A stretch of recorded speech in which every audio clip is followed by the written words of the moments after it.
The following program contains mature subject matter. Listener discretion is advised. You are listening to Zeitgeist Lab Collections from Itchy Grundle Podcast. In Collection 3, Brian and Alex metaphorically traveled north to Canada to investigate the Canadian content that seems to be pervasive everywhere. This is Episode 2, Trailer Park Boys. Welcome to the Zeitgeist Lab Collections Podcast. I am Alex. I'm Brian. And we are here with another episode in Season 3. Wow, I was going to say Season 2, but we are indeed on the third season, talking about Canada. I still don't know what the actual name of the season is. I don't know, Oh Canada? CanCon. Blame Canada? Like the South Blame Park Canada. song? There we go. Yeah. Brian, how are you doing this evening? Pretty good. I've noticed that there's like, what was that? I said, "Oh wow, that's like a very jovial and upbeat response from you. Like you're not always like miserable, but pretty good. I feel like is one we don't always get from you." Yeah, that is weird, isn't it? Yeah, I've noticed. I went back and listened to the lab experiment we did about Sum 41. Oh, okay. I was truly miserable on that one. Yeah. Like I said, I was worried about you after that one. You were right. I was like in a fucking bad mood. Yeah, and I was. I mean, now that we've kind of moved past it at the beginning of the Shoes Robinson lab experiment, I was very like when you confronted me about the whole Wisconsin thing, I didn't really know where the evening was going to go after that. So it was, if anything, I would say it was a very intense recording session, at least from my perspective. Yeah, unintentionally, just right. Yeah. I was just going through it. Yeah, I didn't like. I mean, it's not like I didn't believe you, but like I was like, okay, how bad could it be? And I was like, oh wow. Okay. Bad. Yeah. So I wasn't wrong then, because I have not gone back and listened to it. All. So if you want to hear me in a different light, go to patreon.com/cglabpod.com. Yeah, exactly. I think that's like, look, we all go through different shit in life, and sometimes we wear it on our sleeves more often than not. Maybe that's kind of the theme for the two research experiments we did in between seasons, was being a little bit more raw and vulnerable. Things certainly got vulnerable and exposed with our talk with Mr. Robinson and the Sum 41 one. Yeah, like you said, you were going through it, and that's evident. And there's nothing wrong with that. I'm just glad I'm glad we made it to the other side. Hell yeah! So now that we've entered maybe greener pastures, crossed that bridge of misery for the time being, what's going on in Madison, Wisconsin tonight? Not much. I've noticed that like before the episodes, or before we record rather, you catch me in either two different modes. I'm either like greatly anticipating recording, where I'm like just wide awake for like 8 hours, just counting down the minutes until we record. Okay. Or I'm like sleeping, and it's like 5 after 9:30 when we record my time. Right. And I'm like, oh fuck, we gotta record. See, and I wasn't sure, because that has been kind of the your MO lately, that's fine. But I was upstairs in my bedroom. It was like 8:15. And I was like, yeah, of course I want to record. Like, it wasn't like last night where I was planning on canceling, but I was like, it sounds like a lot of work to get up and go downstairs and get out the computer and set up the microphone and all that. So I was like, I'll message Brian first and make sure he's actually awake. And it's like 8:29, 8:30. I still hadn't heard from you. Like, okay, I guess this isn't happening. And finally, 8:34, 9:34 your time, I hear from you. Like, yeah, we're doing it. I was like, oh, okay. Well, I need 5 or 10 minutes now because I need to go set up all my shit. Yeah, I kind of sensed there was like a lack of preparedness on your part because you weren't sure if I was going to answer or not. Exactly. Yeah, I just like my eyes just jolted open at like 9:35, and I was like, "Oh fuck, we gotta record." How does that happen? I have no idea. Sometimes you just catch me where I'm like, I don't know. I fall asleep at weird times of the day, I guess. Okay. But like, I just don't know how, because this is like the second time in a row where you've managed to wake up like right when we're supposed to start recording, which is much better than like an hour later where I'm like, where the hell were you? It's like maybe you have like a biological alarm now that's reminding you you're supposed to be potting. Sometimes I'll set an alarm. Oh, for really? Like 9:15. Last time I was like, I don't need to. Then it turns out I actually did. Right. Okay. This time it was unpredictable, but I should have seen it coming because I ate a bunch of Taco Bell. Oh my god! That usually puts me in a nap. So, all right. This is a Taco Bell seems to be a recurring theme in your life right now. Are we going through a lot of Taco Bell eating? I have it like once a week. Okay. Which is not good, but sometimes I can't get to the grocery. Sometimes it's better than going to the grocery store. Right. And getting food to make. I don't know. It's unhealthy, but that's where we're at, I guess. Yeah. Yeah. So how was last time we talked? I don't even remember what the fuck we talked about on mic or off mic. You were going to be a substitute teacher, and then the first day it didn't work out that you could make it. Have you revisited that at all yet, or what? Yeah, I've gotten some calls. I haven't accepted anything yet. Okay. Because I keep missing them. But yeah, it's just a matter of just getting the call and accepting it. Yeah. I haven't had an opportunity yet. But yeah, next one I get, I'm gonna accept. So how are you spending your days then? Not doing much. So it's a sad, lonely life I'm living. I'm surprised I'm in a good mood. Okay. What's the vibe with your roommates today? Are any of them home all the time as well, or are you just kind of there by yourself a lot? I'm pretty much here by myself. I Okay. don't really. And my one roommate that I share the floor with, my floor mate, I should say. Mm-hmm. He works nights now. Oh, okay. But we don't really see each other. I prefer not to see any of my roommates. Oh, really? Yeah. Like you just don't like them, or you just don't like socializing? Just don't like socializing. Okay. Brian, have you reached out to our grundle of listeners and gotten some requests for things for us to talk about? Yeah, I put my phone down my pants, pressed it against the grundle. Yep, come on. Here's the mail, it never fails. It makes me want to wag my tail when it comes up with mail. I like how we just blatantly just stole a theme song for That's fine. our mailbag segment here. Do you want to write a mail theme song? Maybe if you write something, we could put something together. I'll think about it. You'll think about it? Yeah.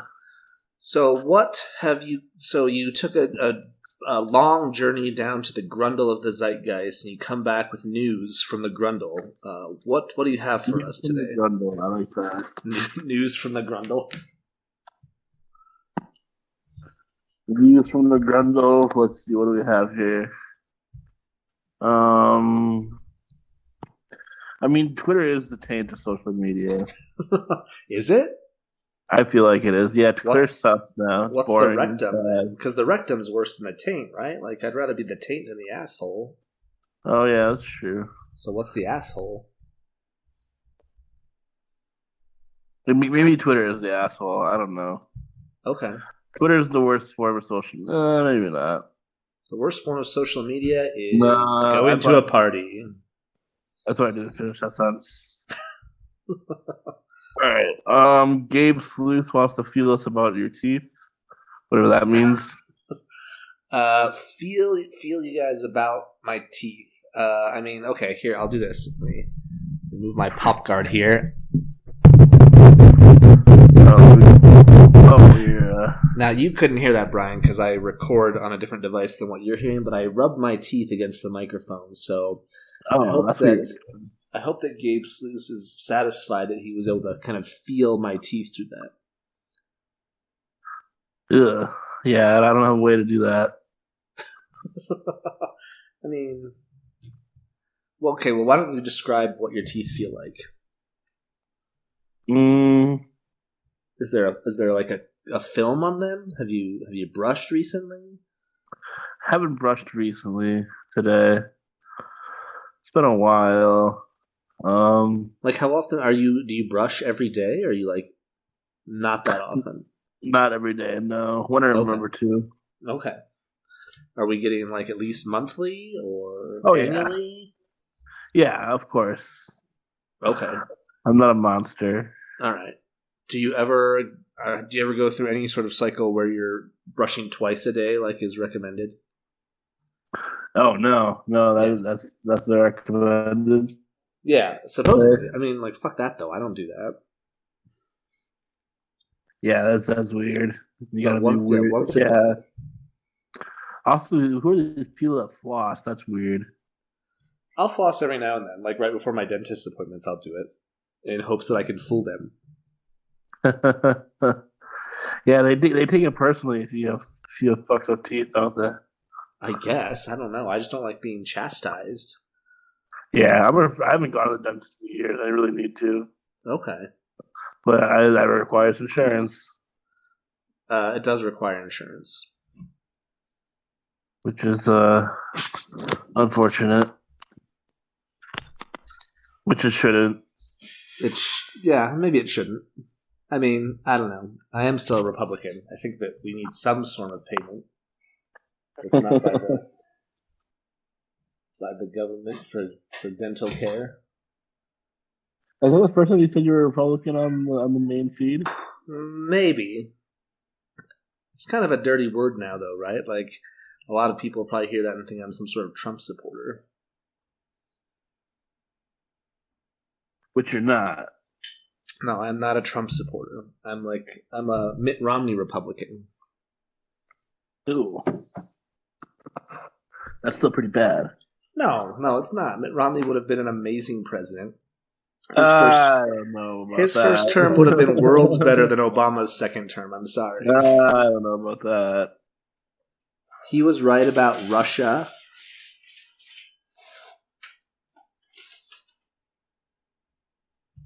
And he would have brought binders full of women to the White House.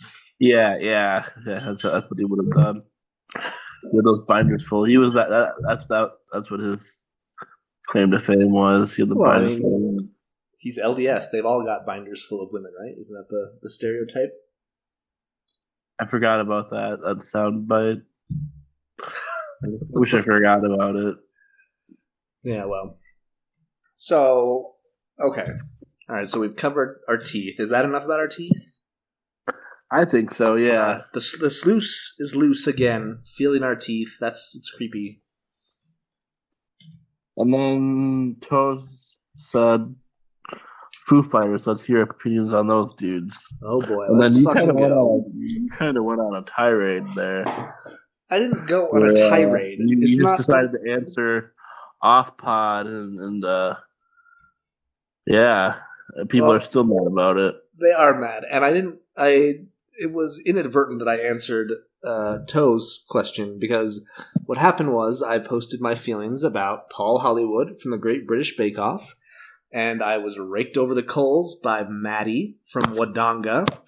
And so to just really, poke that bear again, I went for the Foo Fighters right on my main feed, because I know that Maddie is a big Foo Fighters fan. And it kind of blew up in my face there that I don't like the Foo Fighters, and I clearly should have saved it for right now. But yeah, Dave Grohl can get fucked. Wow, strong words. Absolutely. I don't care if he's the nicest guy in rock and roll or whatever. Like, fuck him. I don't know why. I don't know how anyone the fuck can have strong opinions about that band one way or the other. Really?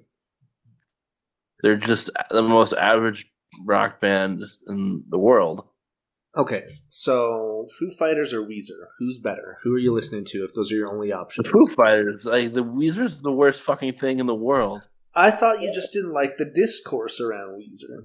I don't like the discourse around Weezer, and I want to stay the fuck away from it. And I never want to hear about them ever again. I never want to hear that band ever again. What if I told you that? Let's just prognosticate a year into the future, and I say, all right, it's collection 5. We're going to do the 15 best Weezer albums. No, we're not. Well, but season 5 will be my turn to pick again. Oh, yeah, that's true. Would you just, leave the pod if I said we're going to do a whole season about Weezer? No, it'd just be a really painful time for me. Okay, so you like the Foo Fighters better than Weezer. I guess. I mean, if you have to choose, gun to your head, you're going with the Foo. Gun to my head, I'm pulling the trigger. Okay, all right. So you think they're average, outside of the choice between them and Weezer. If it's just such strong feelings about this band, I think they're most meat and potatoes, radio rock, friendly band there is. I think maybe for me, there's no edge. No, there's no edge. I mean, that's U2, so of course there's no edge. But what I would say about the Foo Fighters, what really bothers me, it's the same thing that bothers me about Pirates of the Caribbean. Everyone's like, oh, you've got to watch Pirates of the Caribbean, right? I know I've told this story before. I don't listen to it because everyone thinks I need to.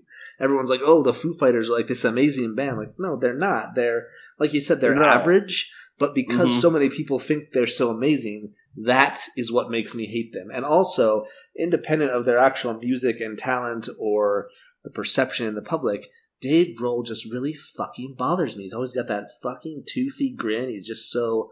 And I hate it. I hate it. I mean, I like Dave Grohl fine. I mean, he's I don't see how anyone could hate him.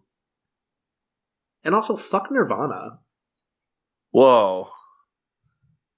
Why fuck Nirvana? Because they sucked. Why does everyone like Nirvana? I don't get it. Nirvana was really good. I don't know. They're just good. Did you hear the baby from the front of the album is suing them or whatever? Yeah, that's that news is a month old now at this point. I know. Yeah. It's still zeitgeisty. A month old is newer than anything else we've ever actually talked about on this podcast. That's true. Yeah. That guy just wants attention. Yeah. And no one was talking about him for a while. And it had been 30 years since the album dropped, part of which was recorded in Madison. Oh, really? Yeah, a couple songs were recorded at Smart Studios. Rest in peace. Hey, what is the Grundle of Wisconsin? The Grundle of Wisconsin? Yeah, obviously it's not Madison, but what is the Grundle? Is it Green Bay? No, probably Janesville. Janesville, okay, I'm not familiar. Nothing good comes from Janesville. Sorry, is that Jane, the female name, or James, the male name? Oh, Janesville. Janesville, okay. Yeah, maybe Janesville. Nothing good comes from there. There's a bar called the Back Bar that books a lot of hilarious, rock bands that are just way past their prime. Trapped has played there a couple times, I think. Nice. That's the only thing that goes on in Janesville besides racism, probably. Okay. Is there a lot of racism in Wisconsin? Oh, yeah. Yeah. Wisconsin's not great. Speaking of Wisconsin and things we've argued about before, we have that Culver's here now that just opened right down the street from where I live. I tried to go over the weekend. I wanted to get a picture of myself with the freaking butter burger and the concrete or whatever, but it didn't open until today, I guess. But I was not able to go over there today. But I'm planning on getting over there this week. Good, yeah. I think you'll like it. A better brand of beef makes a better... Oh, wait, hold on. A better brand of beef makes a butter burger better. That's their catchphrase. Okay, I'll have to remember that. When we drove up to it on Saturday, and there were some sort of pre-grand opening event where it was just all Culver's employees there eating or something. It was very odd. It was a practice, I guess. Maybe they were serving themselves. I don't know. I wonder what their hours are. Maybe I can sit in the Culvers to record our next episode. That'd be cool. Just like in the drive-through. Well, no, like go in. I was like sit in a booth with my laptop. Oh, that'd be cool. Yeah, I'm sure they'd love that. Yeah.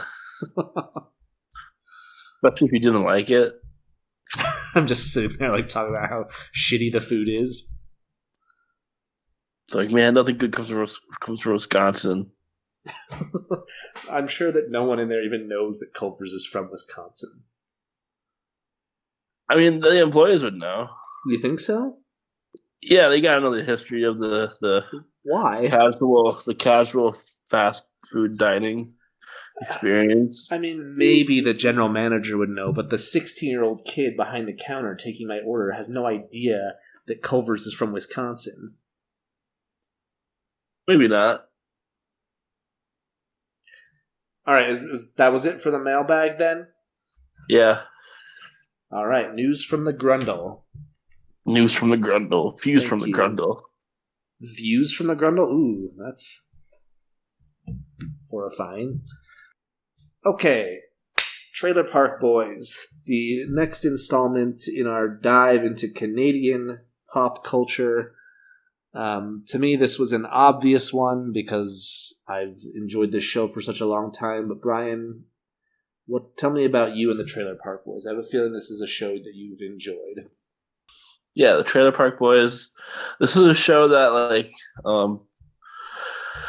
I had a Facebook memory pop up a couple weeks ago. I said, I'm starting to believe that Trailer Park Boys isn't a real show and is just a series of memes that just appears on my Facebook feed. Okay.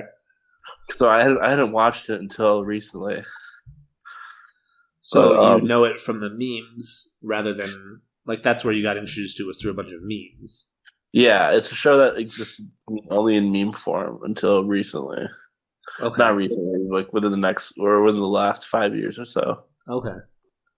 But then I watched it finally, and I became obsessed with it. Okay. And I was like, "Oh, this is actually living up to the hype." I'm so surprised. Right.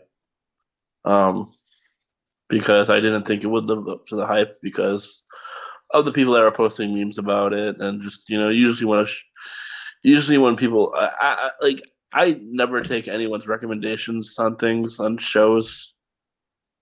Like people are like, "Oh, you gotta watch Schitt's Creek." I was like, "No, I don't." No, I don't. Or you have to watch what's the other one? Breaking Bad? No, I've seen Breaking Bad. Which I predicted the ending of. What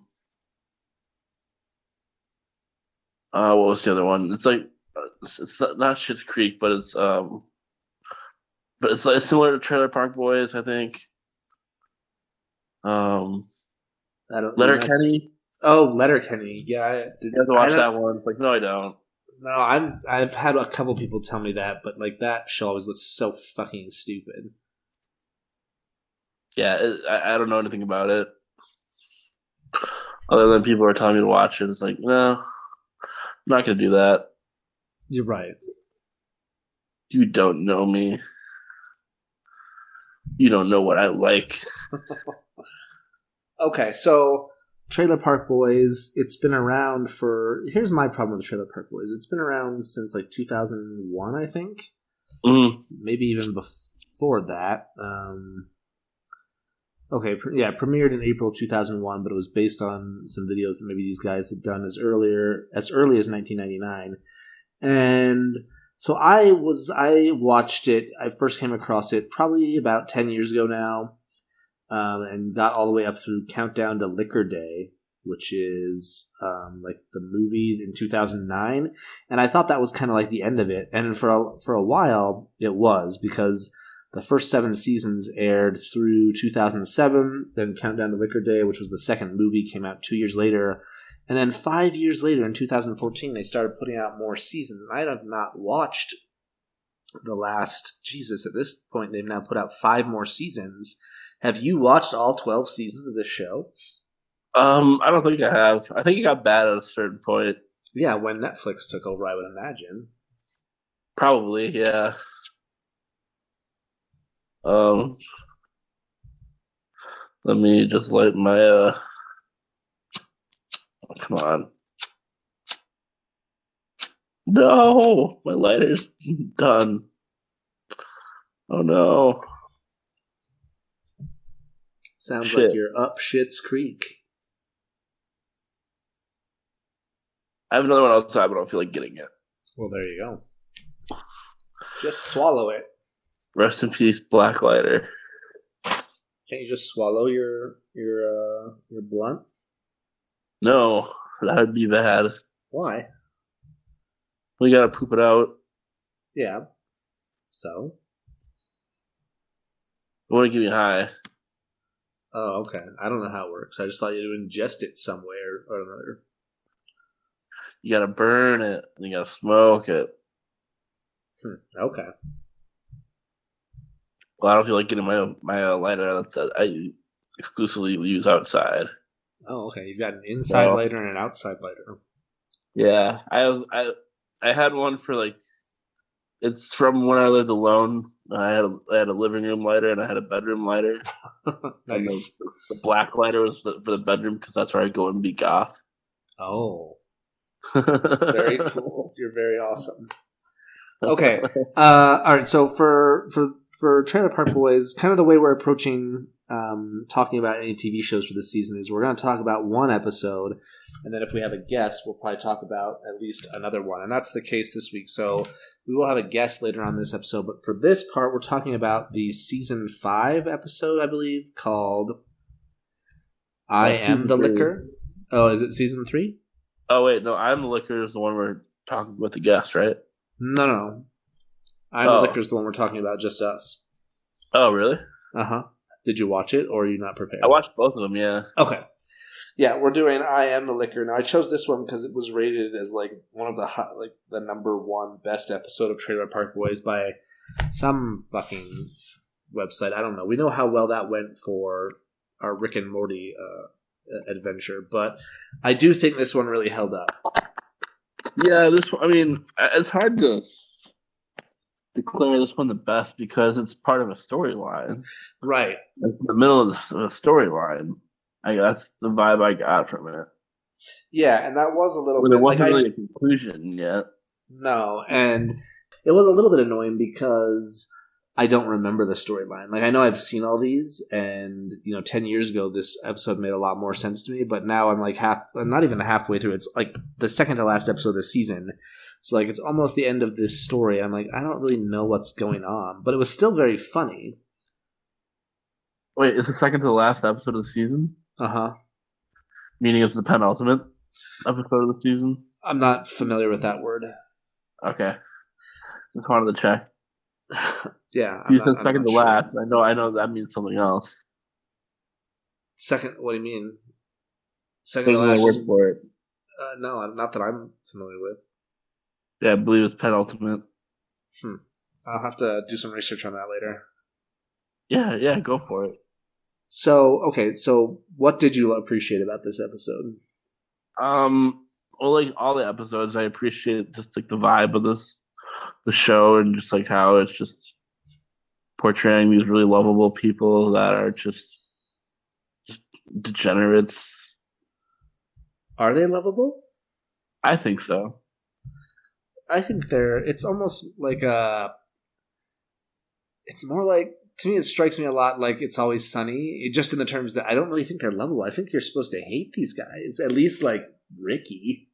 Yeah, I like Ricky. Yeah, I guess you're not supposed to like Ricky, but I love him. Yeah, they're just a bunch of lovable degenerates trying to make money illegally, and they just want to get high and drunk, and just I guess that's the vibe of a trailer park, I guess. Right. I do like that he had to bail his daughter out of jail. Yeah, or get her out of the drunk tank or something. Yeah. Right. Yeah.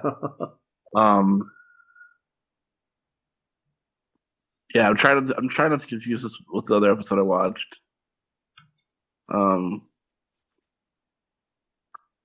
Yeah. And then that quote, "I am the liquor," is so iconic. Right. Yeah.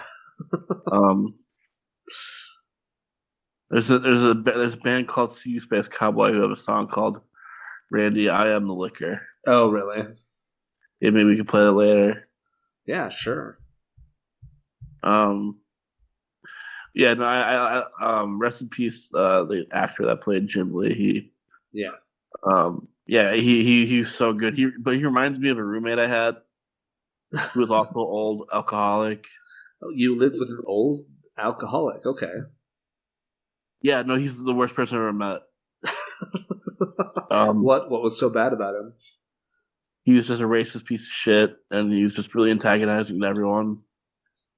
How did you find yourself living with this gentleman?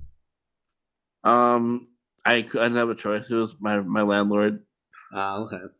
He just rented a room to him. Well, a tree fell through the front window of the apartment when I was living there the first time. Okay. And this guy had a business where he does tree removal. Okay. And he removed the tree, so he got a room.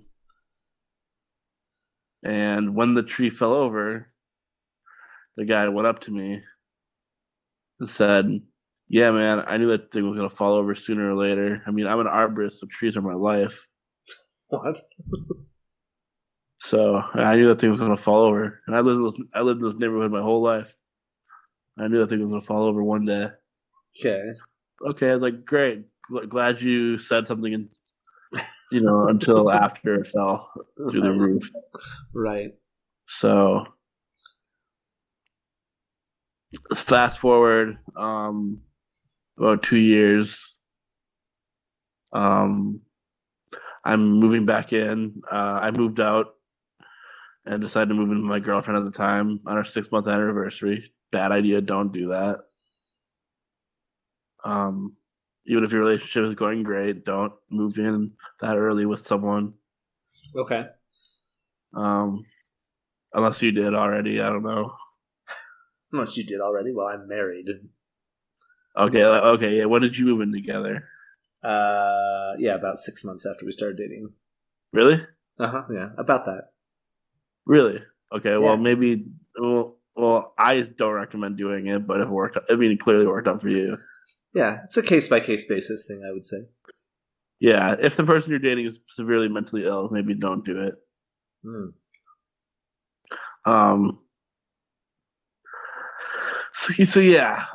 We broke up halfway through our lease. She refused to pay her half the rent for the rest of the lease and told me my parents come from money, so it's not a big deal.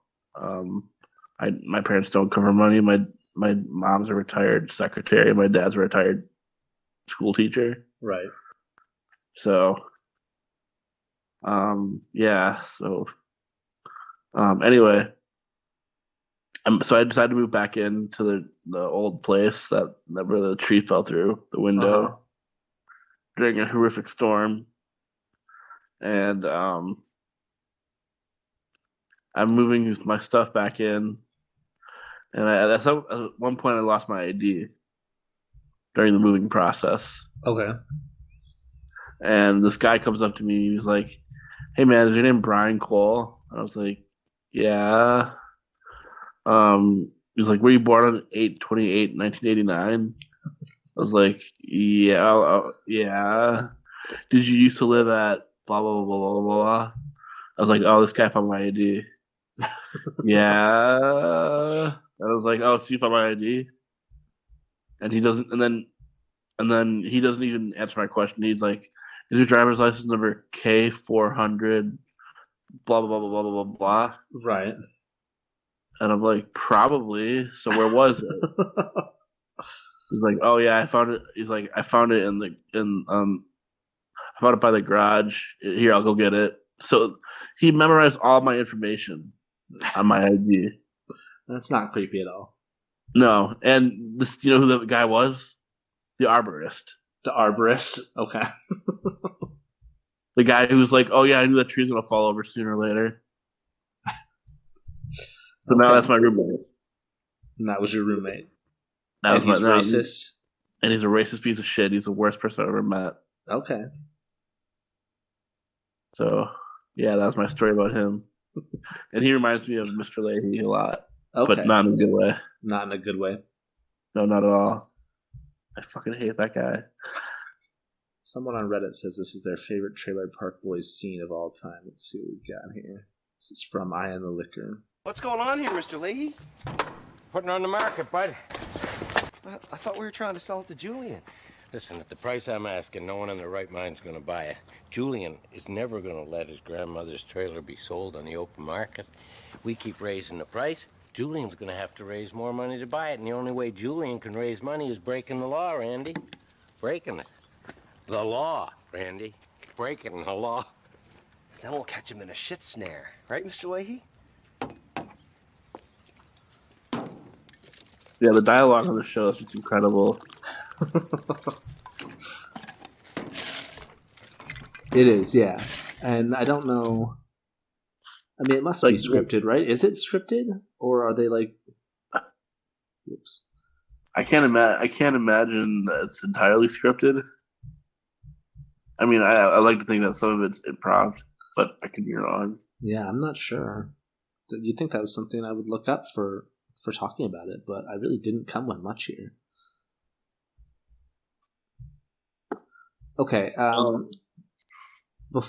Let's see here.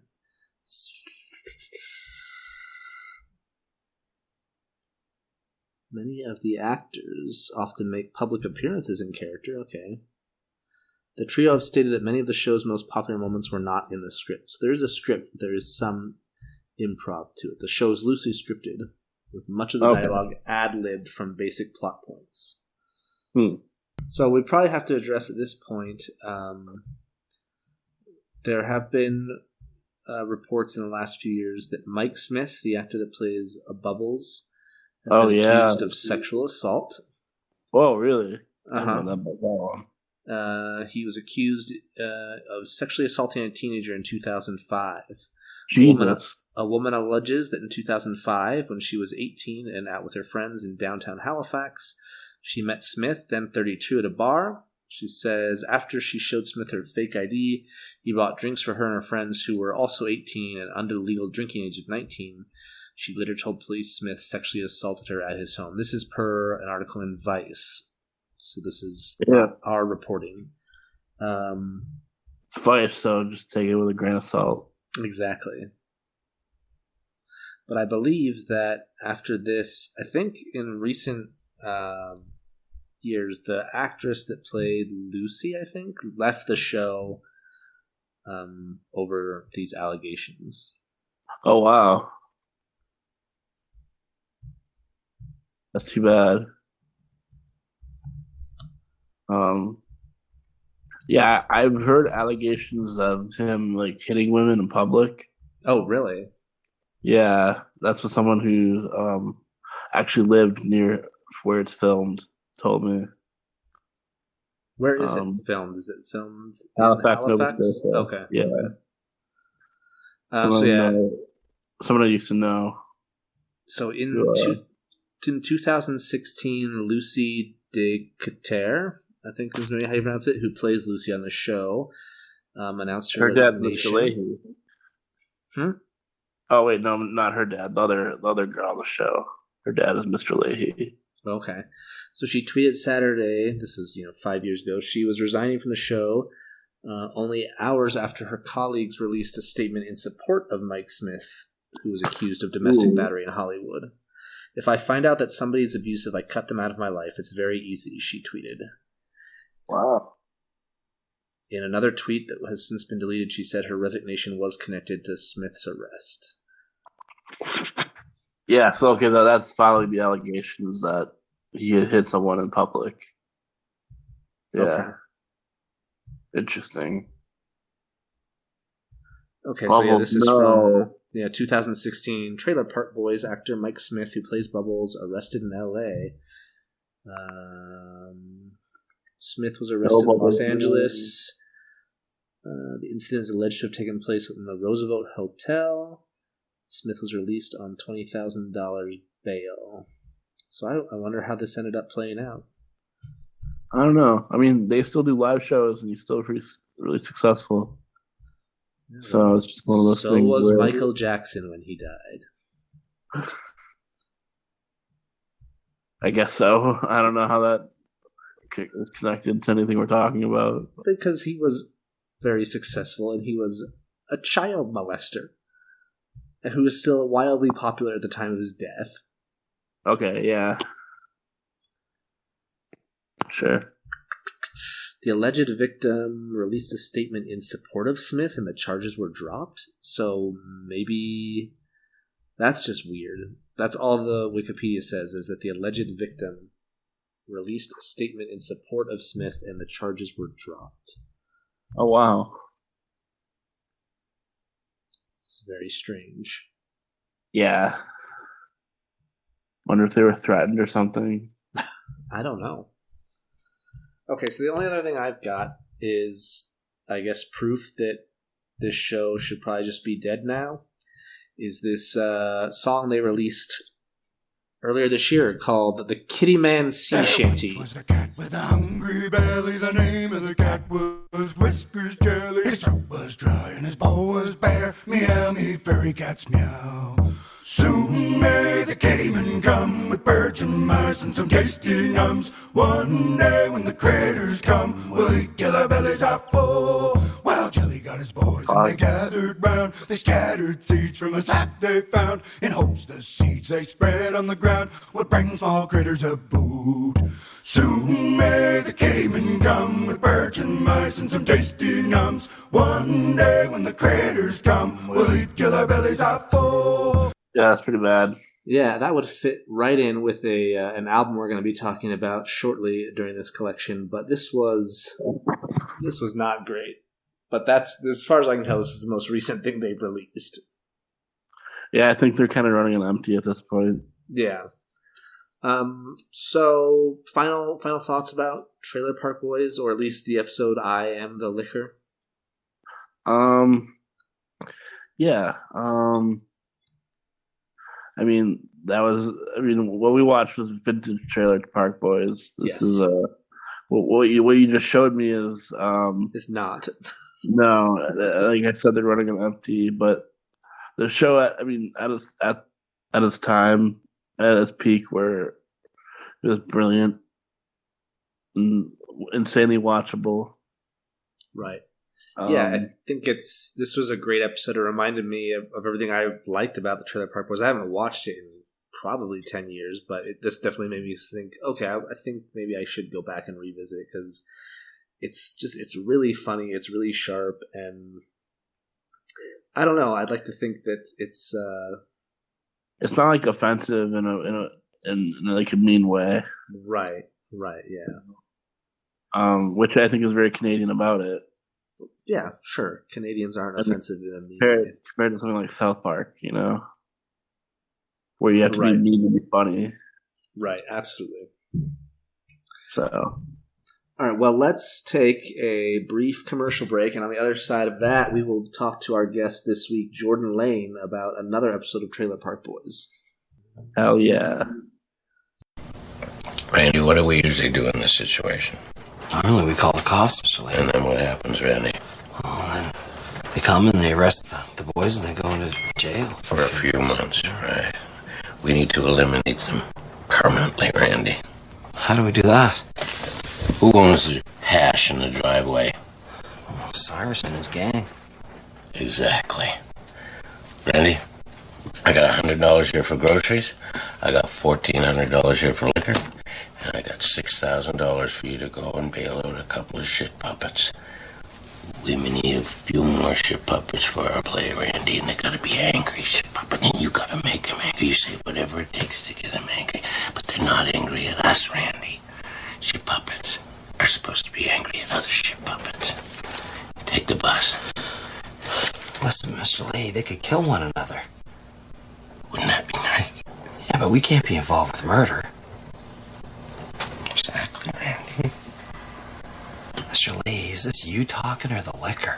Randy.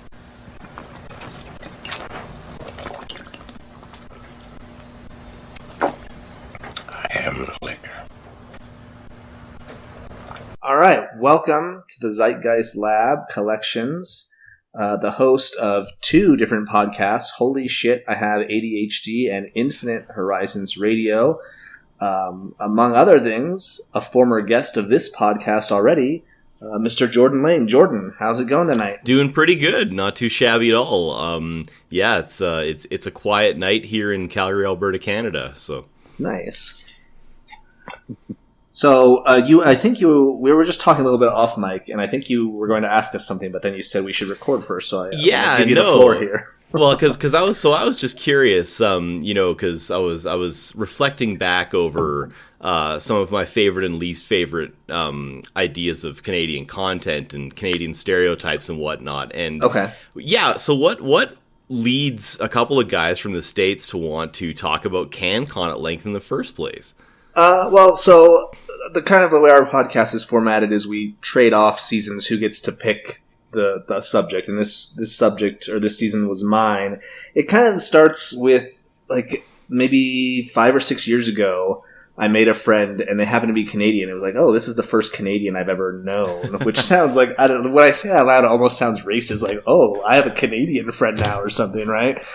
But then, like, from there, I just noticed Canada, like, or Canadian stuff everywhere, whether it was like the Blink 155 podcast, or like I'd watch a TV show and I was like, oh shit, this is from Canada. Or my kid would watch a show and at the end I'd be like, see, CBC production, like, is Canada just like infiltrating my life and I don't even know it? So I was like, maybe we should like do a deep dive into CanCon.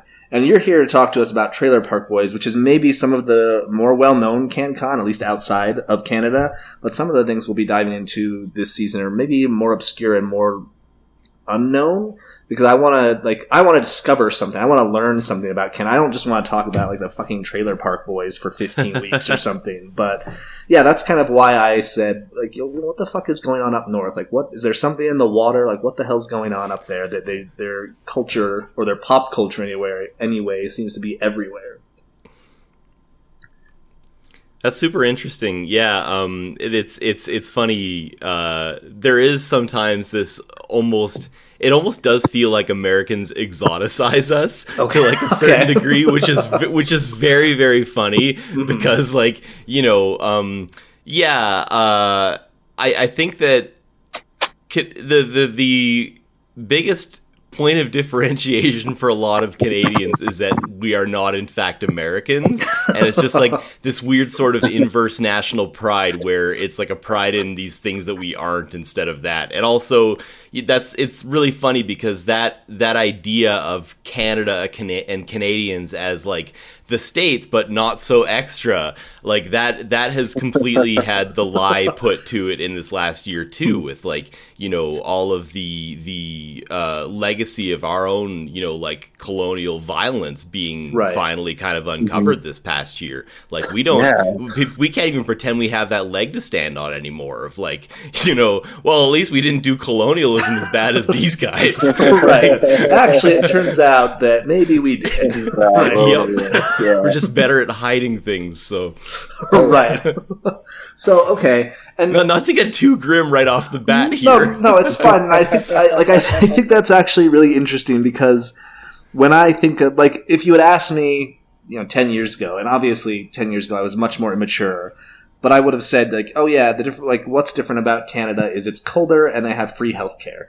And even when you were on our podcast last season, we talked about the healthcare and the benefits and some of the cons you've even laid out of maybe your system. So aside from that, which seems to be, I think, for a lot of Americans, depending on whether you're left-leaning or right-leaning, it's like, oh, well, that's what makes Canada either better or worse than us, is free healthcare, essentially. From your standpoint, what is different about Canada culturally, and is there a sense of superiority among Canadians in general? Like, kind of, like, do you look at America and go, oh yeah, idiot Americans, like, they don't know what the hell they're doing, we're so much better? Or is it, like, how does Canada view us, I guess? I think that you've just sort of articulated the lie that we tell ourselves and the lie that we sort of tell ourselves publicly. But Canada is not a proud country. We are a deeply, deeply insecure country. Okay. We are an absolutely deeply insecure country about having a sense of identity, about kind of putting our best foot forward, centering, you know, kind of our achievements on the main stage, blah, blah, blah, because we just think that the States is so much better than us. That's why everybody that has any measure of success does so by leaving Canada first and kind of like making it in the States before, like, you know, it becomes a kind of hometown boy does good story overseas kind of thing.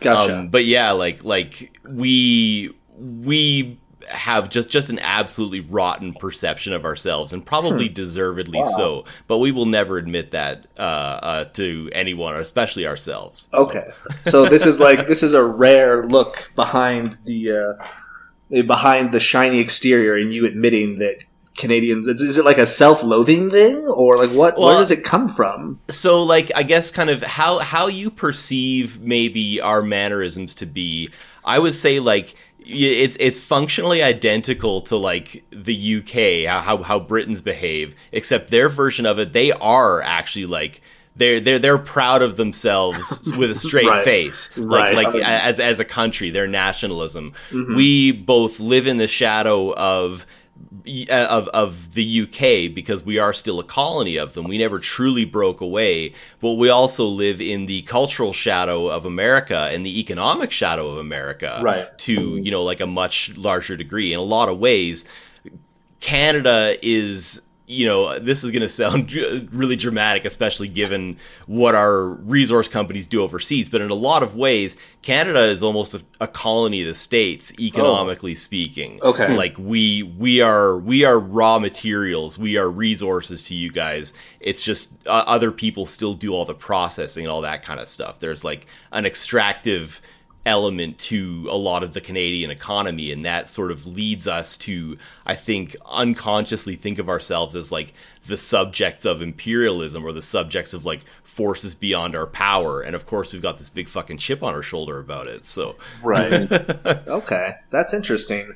So I mean, is there, so knowing that and hearing that, does like jingoism or nationalism exist in Canada? Is there still at least a faction of people who are like, you know, we're God's country, or like this is our place on earth, and look at Canada, we're the greatest? Or is that like a strictly American thing? Because like here it's like, you know, God bless the USA, like all that kind of shit, which I think is fucking ridiculous, but it's everywhere, especially here in Utah, a very conservative corner of the country. Does that exist in Canada, like to any sort of extent like it does down here? Not really. And I think it's largely because, again, when we deign to give a compliment to ourselves, it's always just like saying, oh, we're not as bad as this other thing that's worse. And so, and again, we've really just, the whole, the pretense of that has just completely washed off this past year. So, yeah, you know, you get people who are very regionally proud, people who are proud of Toronto in the same way that people are proud of Detroit or whatever. Sure. But I don't think that, for a number of reasons, geography, like the sheer size, and then the relatively small population compared to the States, we don't have that sense of cohesion that, you know, like, even the States doesn't either, of course. You know, it's not a monolith, but I would argue that we think of ourselves as having even less of a kind of national character in the first place.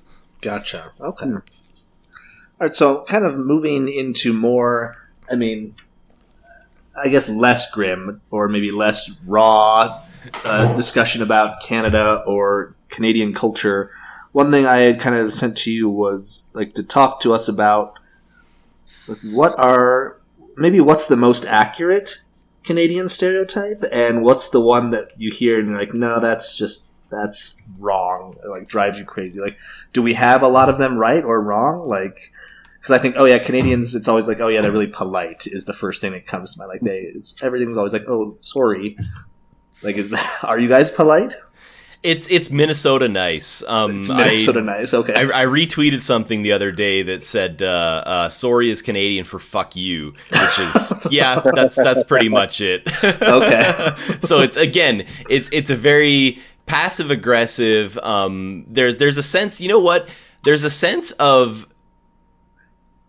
unearned martyrdom to the Canadian character, where we're always like feeling like we're suffering, and like we have to like, you know, like oh I'm going through so much all the time. And so it's very Canadian to just like take that kind of stuff on the chin and not like ever, you know, correct a person or make an effort to assert yourself, but just like be super, super passive aggressive and petty about it. And that's just like, yeah, that's kind of the Canadian. Yeah. It's nice, but it's very superficial.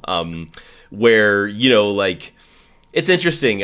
Something I've heard people talk about before about kind of the American national character is that like, Americans will 100% earnestly like help you out if you're like in a jam and you need something, but they'll like kind of good-naturedly make fun of you the whole time for it, like and make you feel like a bit of an asshole for needing the help in the first place. And Canadians, we do the exact same thing, but we just don't do it to your face. It's just like after we'll make a big show of like how much we're helping this person, and then make fun of them, the stupid asshole, for not knowing this thing after the fact. But we would never actually like tell someone how we felt about them to their face. My goodness, that would be uncouth. That would be untoward. Oh, fuck, I might be Canadian then. Okay, so what's the most accurate stereotype that you've heard about Canada?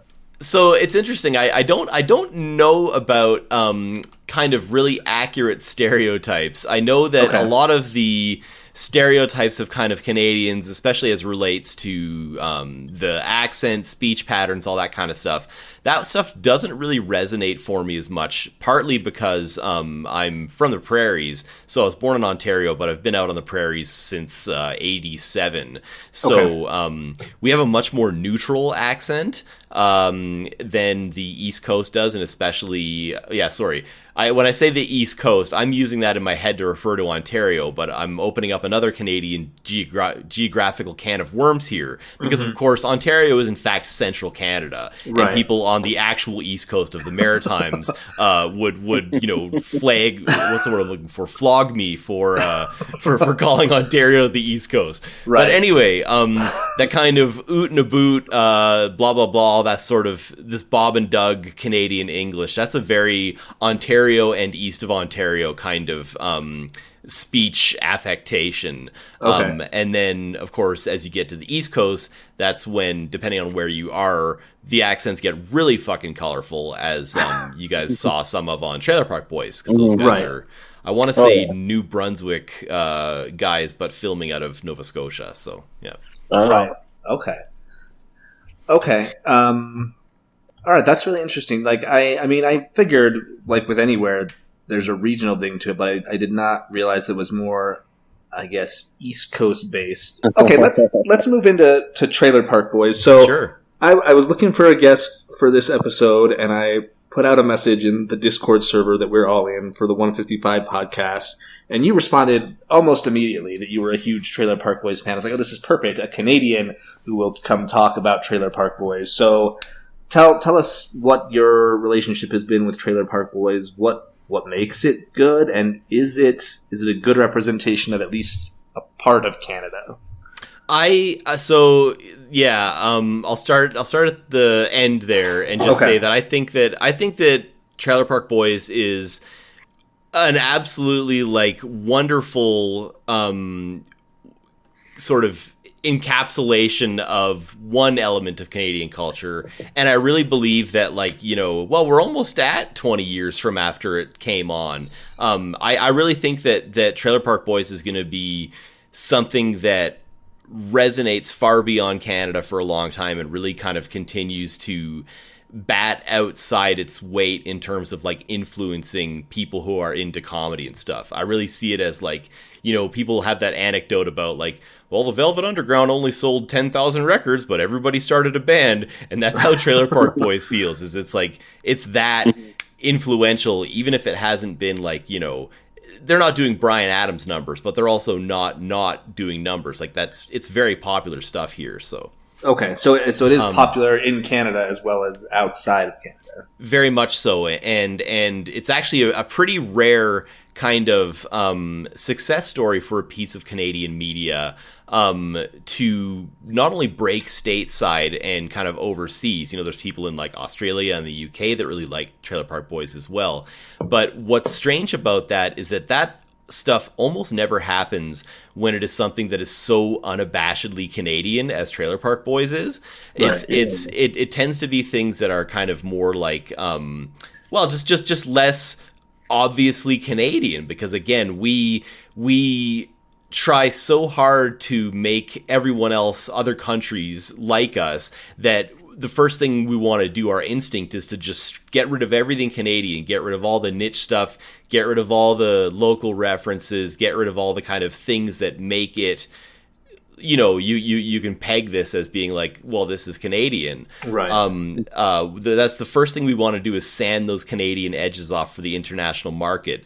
And so it's such a pleasure to see something like that, which it's absolutely incredibly niche. There are so many kind of like deep cut Canadian references over the course of an episode of Trailer Park Boys that it's just like, it's bizarre in a really wonderful way that this of all things is the thing that's really hitting for a kind of international audience and one who really likes comedy. So sorry to interrupt you, but do you get the feeling that the people outside of Canada who like it, are they laughing with Canada, or are they laughing at Canada, do you think? Like, do you think they see this, oh yeah, this is a great representation of what I imagine Canada's like, and that's funny to me because this like plays into what I actually think Canada is?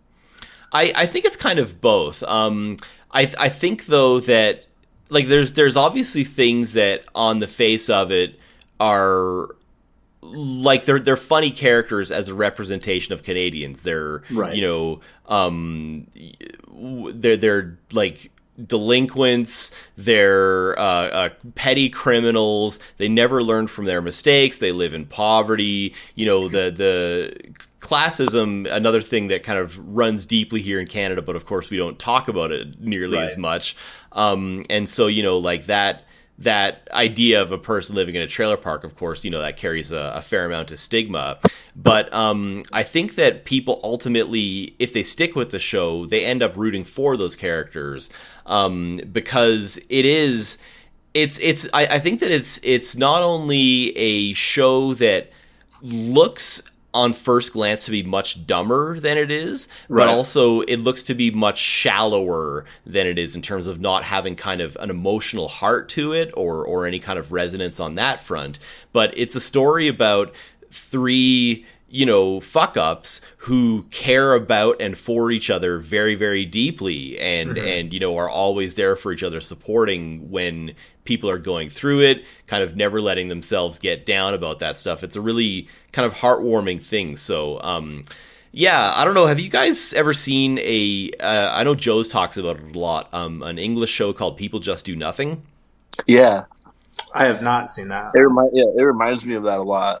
Yeah, I actually, when I've been pitching people that I know on People Just Do Nothing, I'm like, it's basically Trailer Park Boys mapped onto a pirate radio station in the UK, because it's like these kind of petty criminals, these low grade kind of dummies who think that they're much smarter and much more capable than they actually are, and just kind of try and you know, they like all of us, they want to get money, but they don't want to work that hard for it. So they're trying to like figure out how to do that in a way that kind of lets them sustain themselves while retaining their autonomy.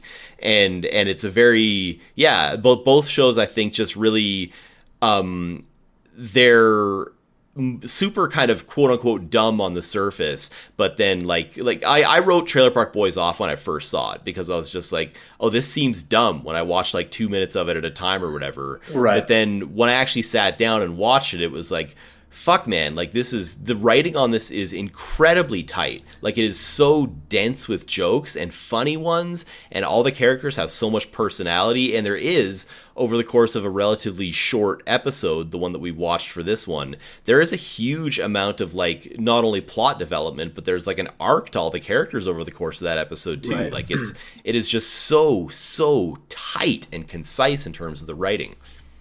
Yeah, and I think the acting is like really solid too, because when you watch one of these, I think at first it's easy to think, oh well, they're not doing anything; they're just acting like quote unquote hicks or something. But then when you look at each individual character and think, well, obviously this person probably does not live in this fashion or actually act this way at all, but it's so believable. Like, you believe that Jim Leahy is just like a bumbling drunk, or that, you know, Ricky is some guy who would let his 8-year-old daughter smoke cigarettes or however old she is. Or like, so I think the acting can very easily get overlooked as well, because it seems like it would be easy. But when I think about it, at least, I'm like, no, this is actually probably kind of difficult characters to wrap your head around and really get into it in a believable sense. Yeah, I think part of it too is like, I believe at this point in the show they were still mostly filming from improv, which is why a lot of it seems really kind of natural like that, and the acting is so kind of just like well done and well played.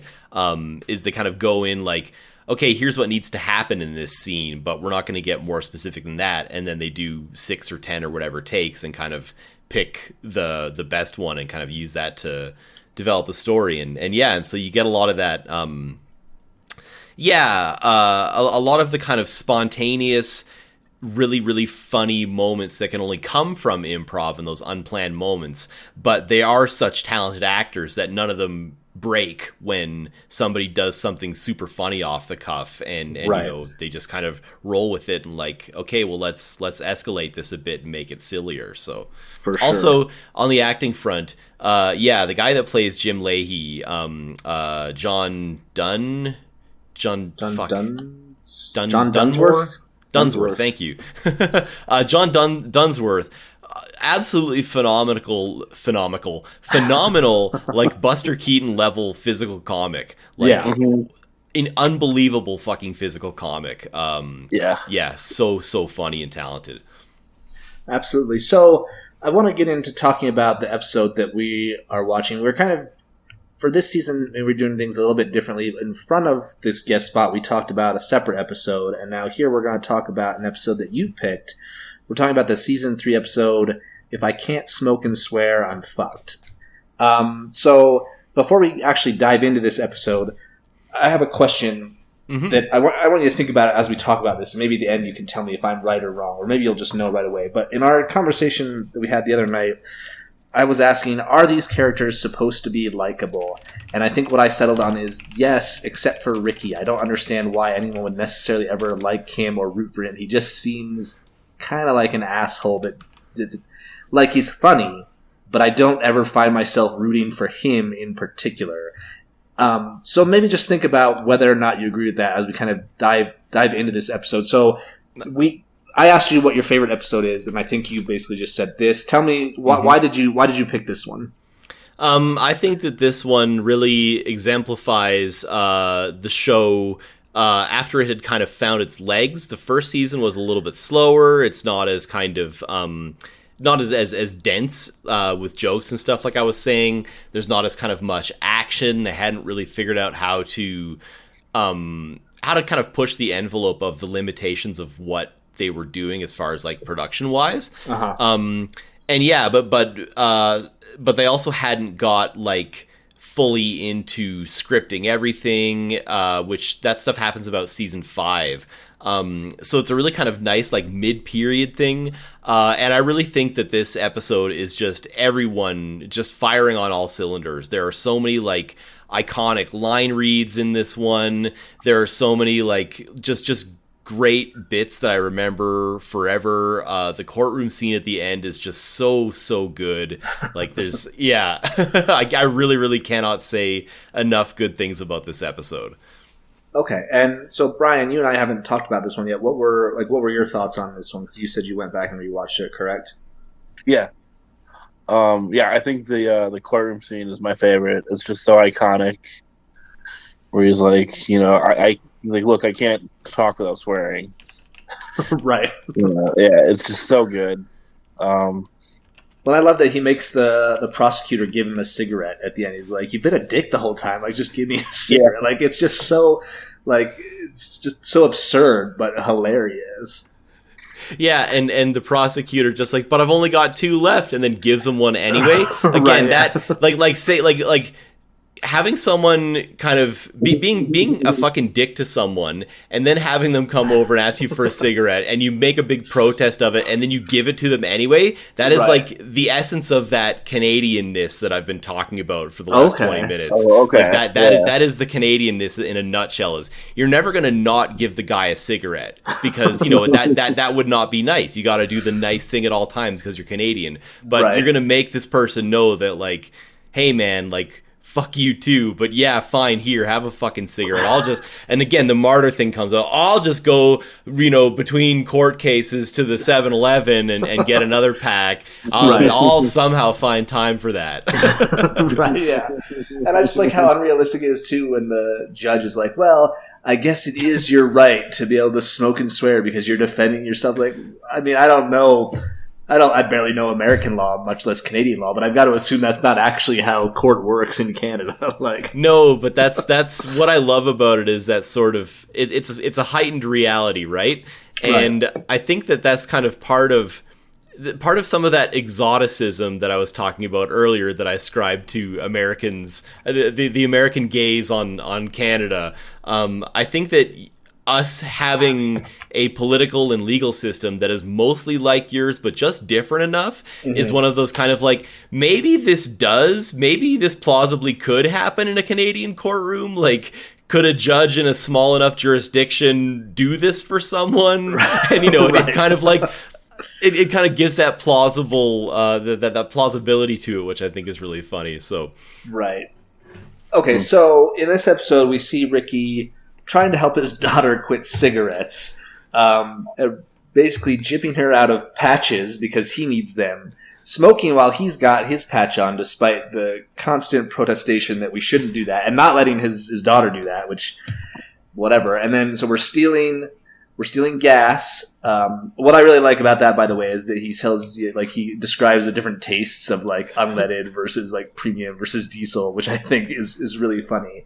But then at the end, I mean, we have the courtroom scene we just described. Which part of this am I supposed to root for Ricky? Like, I feel like, because a lot of times I like Bubbles or Julian because they just kind of get caught in whatever Ricky's doing and they're trying to help find a way out of it. And it almost seems like I buy more into wanting to see them succeed. With Ricky, I'm just like, what the fuck are you doing? Why am I supposed to like you as a character? So, okay, I guess how much of the show have you watched? Like, are you just kind of dipping into a few episodes here and there, or? So about 10 years ago, I watched everything up through whatever was out at that point, up through like Countdown to Liquor Day. So that's like the first 6 or 7 seasons and both movies. But I have not gone back and revisited it since then. So like when I watched this, I was like, oh yeah, I remember this episode. But obviously it's in the middle of some story arc. As was, we talked about I Am the Liquor, which is like at the very end of the 5th season story arc. I was like, I wish I'd remembered that these seasons were kind of story-based, because I don't have like the full context of some of what's going on in these episodes. I don't remember it very well. But yeah, I've seen a large amount of these episodes. Okay, yeah, I was just curious because, like, you know, if you've only watched a few of them, I could see how it would be hard to treat Ricky as a sympathetic character. But at least for me, he's someone that not necessarily over the arc of the series, but through the accumulation of these little moments where he is trying to kind of do the right thing by his family, by his friends, be like kind of a contributing member of the community, all those sorts of things. I think that Ricky is a sympathetic character. I think that he just has like just unbelievably bad impulse control. Okay. And I'll actually, so I very much can see Ricky as someone who like, you know, he probably has ADHD in my head. Like he probably like, and the one thing that I always kind of point to as like that the one thing that like kind of crystallizes that for me is there's that one episode where Bubbles is talking about like I'm gonna do my little fucking Bubbles impression. Okay, here too. Great, He's perfect. Like, when Ricky's fucking cooking something for his family, you just can't get him distracted at all. He's just got his just looking at that fucking piece of meat sizzling. and those kinds of things really good. Thank you. Plus, you have you have the same glasses as Bubbles, so like it's really true, works. yeah. But yeah, kind of. I see Ricky as probably someone who has some sort of like undiagnosed ADHD, something like that, and is just like trying to do the right thing and fit into society and his community, but just has unbelievably off the charts poor impulse control, flies into a rage over the littlest thing, eats 7 cans of ravioli after, the trailer burns down, all that kind of stuff. Right. Like, all and that's part of where, even if you don't like Ricky as a character, he plays an essential function within the show, which is he's always the escalator. Like Julian is the planner. He's the one who's always sort of like crafting the direction for things. Bubbles is always the reluctant go along, so he's kind of gonna like he'll do whatever, but he's going to be protesting it the whole time. Right. But then Ricky is the wild card, right? Like in the Always Sunny kind of formula. Right. Ricky's the one who goes off the rails about something. He's always the one to cause the situation to escalate and do like a worse version of what it already was and kind of endanger them more. So okay, first of all, I love that the term wild card has become synonymous with what I assume you're talking about is that episode of It's Always Sunny where Charlie is the wild card and they're trying to sell gas or whatever, which is actually very similar to what we're talking about in this episode. Yeah, that's right. But this like It's Always Sunny also came up in the main episode because I was saying that's what I pointed to and said I feel like they're kind of like the characters from It's Always Sunny in that we're not necessarily supposed to like them. Maybe we like them because they're funny or they bring us some sort of humor, but I don't think we are supposed to think they're good people. But now you're saying that maybe they are, they're just misguided and they have impulse control issues or ADHD or various undiagnosed things. I really do see the Trailer Park Boys as well as the characters on that show I was talking about earlier, People Just Do Nothing. I see them as much more sympathetic than the Always Sunny gang. I think the Always Sunny gang are played more kind of in canon as like sociopaths and kind of monsters, whereas I feel like the other two shows are more kind of like these are not that bright but well-meaning people who are stuck in poverty and material circumstances that aren't conducive to them sort of living their best life, but they're trying to make a go of it anyway, which I think leads to them kind of being more sympathetic, whereas like we see a lot more kind of like behind the scenes plotting about like how the Sunny gang is going to like go out of their way to consciously hurt people or like ruin Cricket's life or whatever.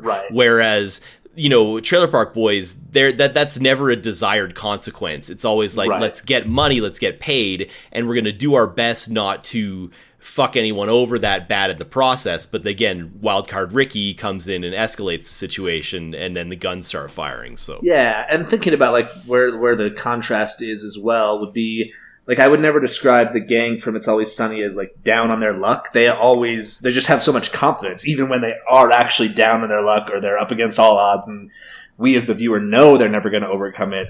Whereas I think there's more realism with like the Trailer Park Boys because they feel down on their luck. Oftentimes episodes are based on like planning like how do we get out of this like, kind of shitstorm that we're in, and they don't know, like they don't have that confidence like, well, we're just going to do this and it's going to go amazing because it's us or whatever. Yeah, and you were talking about the kind of like ongoing arcs. Like each season is basically, you can think of each season as like a crime movie. Like it's Julian's always got a plan for how they're going to make a bunch of money now that they've just got out of jail. And so each season takes place from, like over a summer. They always get out of jail in the spring, season happens, and then they end up going back to the jail at the end of the season for fall.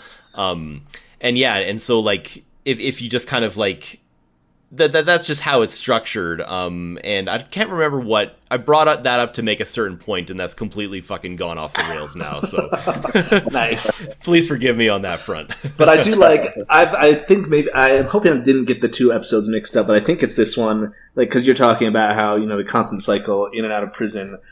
is it this episode where Ricky's giving like his little monologue and he's talking about how like it's not that we don't hate prison because the food's good and it's this or that. We just don't want to go back so often. And so like, how can we do littler crimes that won't get us in as much trouble? And then of course it backfires because they end up like sticking up a convenience store and shooting off a gun. And then they rob everything instead of trying to like correct the misunderstanding or whatever. Yeah, no, that is this episode, because that's sort of, they realize that theft under 1,000 you can't go to jail for, so they're trying to keep all of their crimes petty this season. And that actually kind of ends up being a theme in the movie too, with the gumball machines. Right. Okay. So have you seen like all 12 seasons? Did you follow it onto Netflix or? No, I kind of, so let me see here. I would definitely like the showcase days. I think I've got DVDs up to about season 7 or 8, somewhere around there. Okay. And then, yeah, when it moved on to Netflix, like it was already kind of dropping off, I feel like, after season 5. It was still a good show, but it was not at its peak anymore. And then I think that Netflix, I think I watched the first season that they did for Netflix, and I was like, this is all right. And then, yeah, at a certain point, I just kind of dipped. I think I watched some of the season with Snoop Dogg and Tom Arnold, but I haven't watched any further than that one. So, Jesus Christ, there's a season with Snoop Dogg and Tom Arnold? Yeah, they all get into a weed investment together. So. All right, well, I'm obviously missing out a lot on that, clearly. Okay, so you are you're like a fashion expert. Like, I'm sorry if I'm putting too much pressure on you there by saying that, but okay. So what is the fashion vibe on Trailer Park Boys? Is there any fashion worth talking about? I mean, that's a big houndstooth print for a shirt. It is the only fashion statement I have to say about this. But I'm wondering, someone who has more of a fresh eye for these sorts of things, like what is your fashion takeaway from the Trailer Park Boys? Well, I think that all of the Trailer Park Boys have iconic looks in their own way. Sure. So as you said, Ricky basically has like one shirt per season, which, kind of like gets progressively more fucked up over the course of the season, which is always funny. But, he's always got either the exploded houndstooth with the black and white track pants, or he's got that one, the MLK shirt, I think it is, like all over print with the black sleeves, the t-shirt. And then like he's got one of those kind of like late 90s, early 2000s anime kid bowling shirts with the flames, like a Hawaiian shirt. Oh, that's with the flames. Right. Yeah. Yeah. So he's got a few different kind of looks that we see, but it's always a variation on that same thing of like track pants and either a tee or a short sleeve button down. So he's certainly got his vibe. And I think that actually Ricky's fucking hair is so goddamn cool. He's got that totally wicked like pompadour kind of thing going on. And yeah, I just think it looks really cool. Julian, of course, you could kind of think of him as like a kind of, not Steve Jobs because he's got blue jeans, but like a minimalist kind of tech guy look, just like all black with the tucked in muscle shirt and the belt and all that stuff. But yeah, to me, he looks kind of more just like a coke dealer from like a small suburb outside of a city or something. Okay. But yeah, he's just kind of got this like this obviously very masculine, very kind of like macho vibe. And that like, yeah, minimal jewelry, but the stuff that he has is like fairly big. He's always got his hair slicked back. Always has the rum and coke in hand, of course, at all times, which is like one of the funniest gags about that show is just no matter what happens, he's got that rum and coke in his hand. But I think that actually, from my own kind of perspective, I feel like Bubbles has, I don't know if it's the most interesting fashion on the show, but it's 100% the most Canadian in my mind. Okay. So he's always got, you always see Bubbles in jeans and a snap front kind of shirt, like a Western style shirt with the kind of saw blade, what do you call it, yoke, and he's either got like a puffer vest over that or like a quilted jacket. If it's the summertime, he's got like a plaid shirt over top of that. and like a toque in the wintertime, which is always, a classic Canadian fashion accessory, what you would call a watch cap or a stocking cap. Bubbles has always got the little pom-pom on his too, which is a nice touch. And yeah, just like everything about what he wears to me just screams Canadian, and like that's the sort of era of, like 80s, but it's still mostly clothes from the 70s because people weren't buying clothes with the frequency they do now. That's sort of what I grew up seeing people wearing all the time is stuff like what he's wearing. And I think that kind of, I think that he's kind of, as the same way that George Costanza has had a like low key fashion god reevaluation in the last decade or so. I think Bubbles is due for one of these days. Okay. He's like a hoser Canadian icon. All right, very nice. Actually, little kind of CanCon fact for you about Bubbles specifically. So Mike Smith, who plays Bubbles, he played in a band called Sandbox from Canada in the 1990s, who won a Juno Award, which is our equivalent of a Grammy. Right. So you can look up Sandbox's hit song "Curious" if you're curious about that. So yeah. What kind of band is it? Like kind of indie rock, pop. He's got like a weird kind of like vocoded, slightly vocal on it. But I actually think it's a pretty good song. So yeah. Because I swear, maybe I'm misremembering, but I think maybe in character as Bubbles, he's performed with Guns N' Roses, or... Yep, and Sebastian Bach from Skid Row, Rush on that one episode. Oh, wow. Okay. Yep. Yeah, so he's like definitely a legit musician in his own right. Yeah. And wasn't there some song called like Liquor and Whores or something? Yes, indeed. That he wrote or something. Like, I just remember seeing that title somewhere. I don't think I've ever even heard the song, but all right, maybe we'll have to check that out. Okay. I wanted to see if you guys would indulge me in something here. I've pulled up the scuffedentertainment.com "Which trailer park boy quiz are you?" Nice. So I was hoping we could go through the questions and each of us could answer, and at the end we'll see which trailer park boy each of us is. All right. So let's see here. The first question is, what is your strength?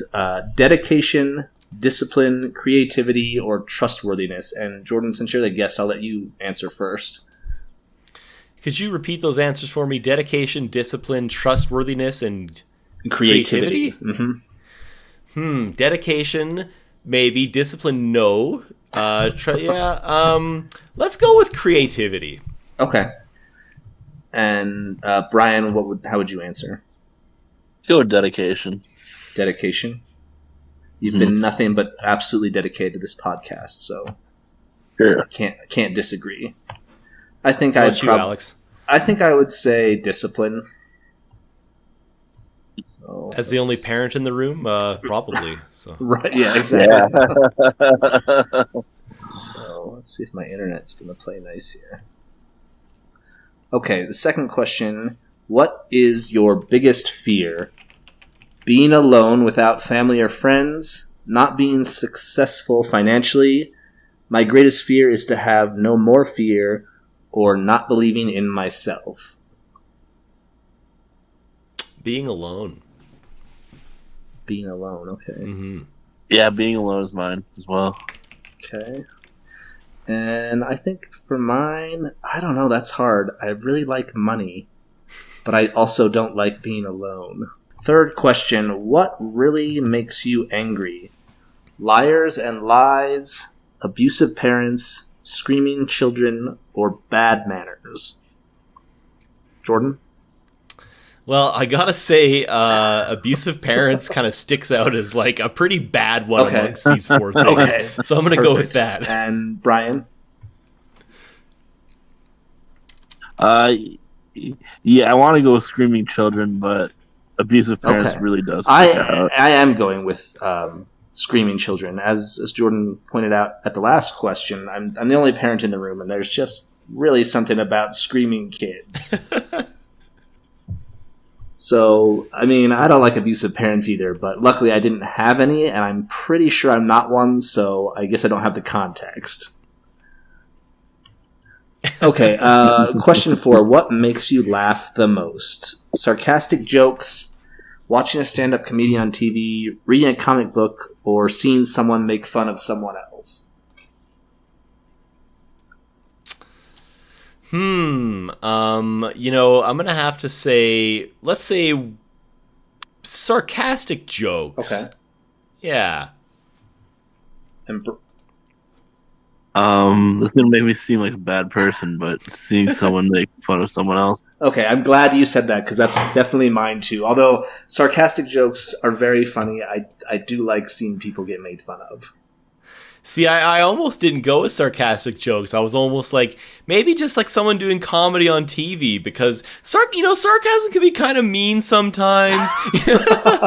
I'm just such a softie. Apparently, right? And Brian and I are like, nah, sarcasm's not mean enough. We want to see the person actually being made fun of. Okay, question 5. If you could choose to do anything for a day, what would it be? Working, playing games, traveling, or doing sports? A lot of that's contingent on what sort of work I'm doing. Mm-hmm. So I'm going to go with playing games. So. Okay. Brian? Yeah, when I'm playing games. Playing games. I'm going to be traveling.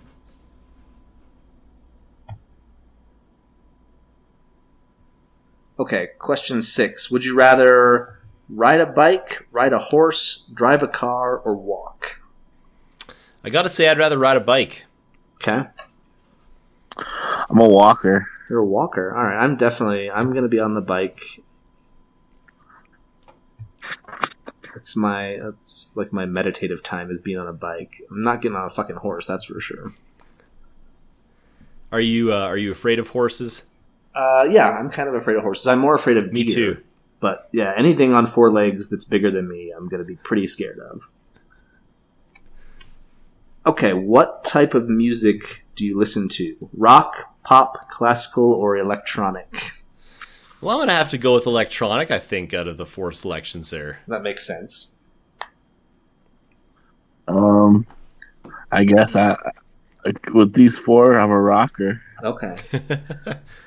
I'd probably say pop, because when I think of just the word rock, I think of like really shitty bands like the Foo Fighters.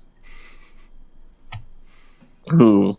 So I probably would say pop out of those if I'm just taking those at like maybe their most quote unquote pure form. All right, what would you rather do? Wash dishes, mow the lawn, clean the bathroom, or vacuum the house? I think I would rather, out of all of these, wash the dishes. Oh, really?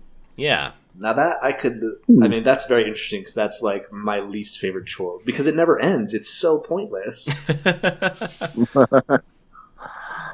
I got to get you on the one skillet philosophy. Just cook everything in one skillet. Make all of your meals in one skillet. You got a lot less cleanup to do. Right, exactly. Okay, Brian. Which of these 4 would you rather do? I'm going with mow the lawn because you get to be outside. Okay, yeah, I'm there as well. Although because of my allergies, mowing the lawn is usually miserable. It's still better than these other 3 things. Okay, what is your favorite food? Meat, pasta, milk, or vegetables? Out of those 4, I'm gonna have to say vegetables. Okay. Just so much room for variety under that umbrella. I mean, there's room for variety with meat too. It could be like human meat, pig meat, cow meat. I gotta go with pasta. Okay. Yeah, I need those carbs too. Damn, are you guys seeing this image here? This grilled cheese with mac and cheese inside of it? It looks pretty good. Yeah, it looks kind of obscene and delicious at the same time. Right. Notice there's no vegetables there. There's a piece of parsley. Okay, all right, fine. I love eating parsley. You got me. Okay, so we're like a third of the way through this quiz. Do we have any idea what, like, I don't see how any of these relate to any of the Trailer Park Boys. Do you see a connection, Jordan or Brian? I do to some of them. Okay. And I had suspicions. Sorry, go ahead, Brian. I can't say I do. Yeah, we're only a third of the way through. I'm not seeing any relations with the boys here. I think that the character traits one and the fears one were the strongest ones so far that would kind of steer you in the direction of a particular character. Okay. But yeah, I also strongly suspect going into this that I'll end up as Bubbles as my character. But, Okay. Like I'm almost positive. But yeah, like this next question here about nicknames, I can't see how any of this shit would relate to any of the Trailer Park Boys. Okay. All right. Have you ever had a nickname? What is it? So first of all, I like the question to ask you a yes or no, and then it assumes the answer is yes, and then it assumes it's one of these 4 things. But was your nickname Babyface, Champ, Lava, or Thunder? I think that my name would be Champ, and everybody that called me Champ would be using it like super sarcastically in a very Canadian way of just like, Okay. "Hey, Champ, Right. come on over here, Champ." Right. Okay. I went with Thunder because it sounded the coolest. All right. I think I would also go with Champ, but only because I can hear my dad calling me that, and not in a sarcastic way at all. It's like a very genuine way. Come over here, Champ. Yeah, exactly. Okay, do you like or dislike surprises? I like surprises. I hate surprises. Only if they are from close people, or only from strangers.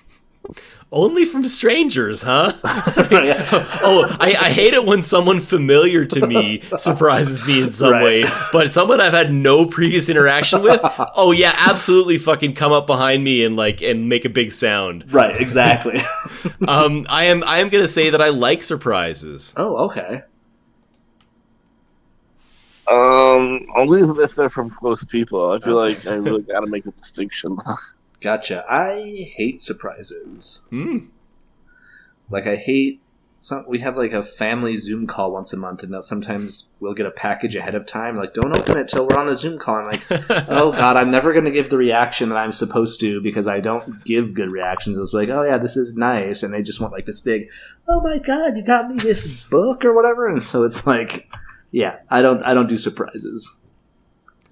You know, I'm just gonna on that note for a sec. Something that I've noticed that's really fucked up is, well, you have kids. Maybe you've seen this already, but like, have you noticed your kids being socialized to react in like a really artificial, over the top, like what you would learn a reaction looks like from looking at YouTube thumbnails? Because like my nephew, whenever like he's getting his picture taken, he'll do the like YouTube thumbnail face of like. Oh, nice. And just like point at like whatever it is that he got for his birthday or whatever, and I'm just like, it's so I don't ever remember making faces like that to react to things when I was a kid, but I also didn't look at people reacting to things when I was a kid. I didn't really consider that. So yeah, my son definitely makes that face, but I don't know where. I mean, I guess he watches YouTube, so maybe that is it. I just thought he was a goof, but maybe he is being like indoctrinated. Huh. Okay, what is your weakness? Discipline, patience, determination, or enthusiasm? I would say discipline is my weakness for sure. Okay.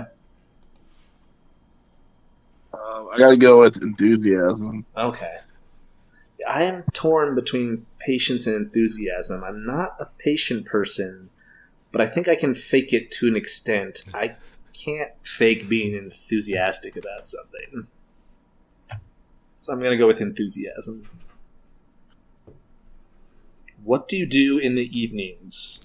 Visit friends, play games, watch movies, read book.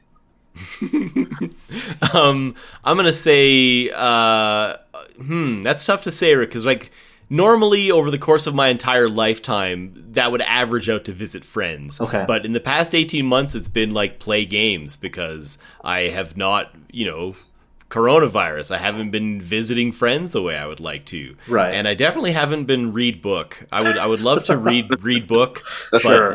I find book hard read, concentrate difficulty sometimes. Right. So Agreed, yeah. So are you giving the COVID answer or the yeah, I don't know. Let's go with visit friends. Okay. Yeah. Okay. Brian?